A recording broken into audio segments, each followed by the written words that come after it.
আসসালামু আলাইকুম। আজকে আমরা জুবিরগোপা বাজারে গাখি কেনার জন্য আজকে জুবিরগোপা বাজারে গাখি চেক করি নাই, আজকেও তুই ফার্স্ট দেখি চেক করি আর গাখির কতটুকু ভালো। আপনাদের দরজনে আমার কাকু গাখির কত করে?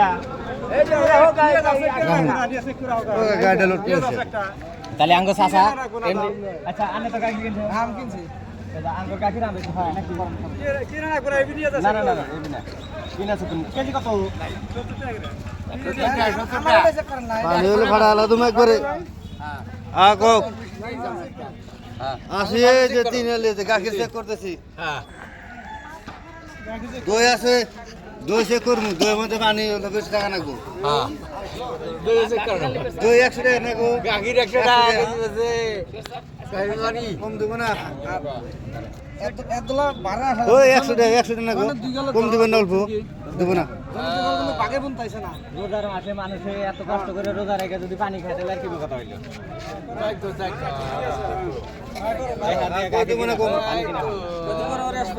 লোকাল না করো চাচা করো না ওইটা শুনে না না দেখা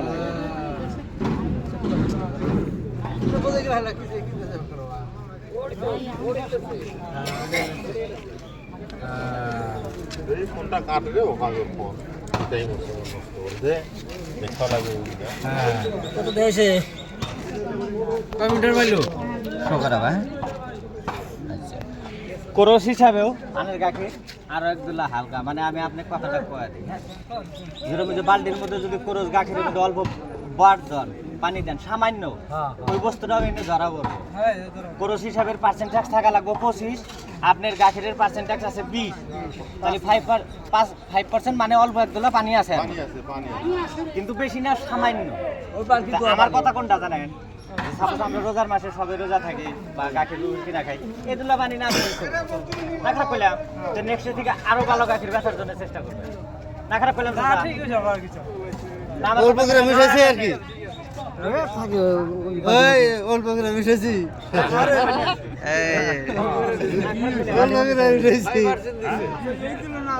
ও মামু, ও মামু গাড়ি দাও।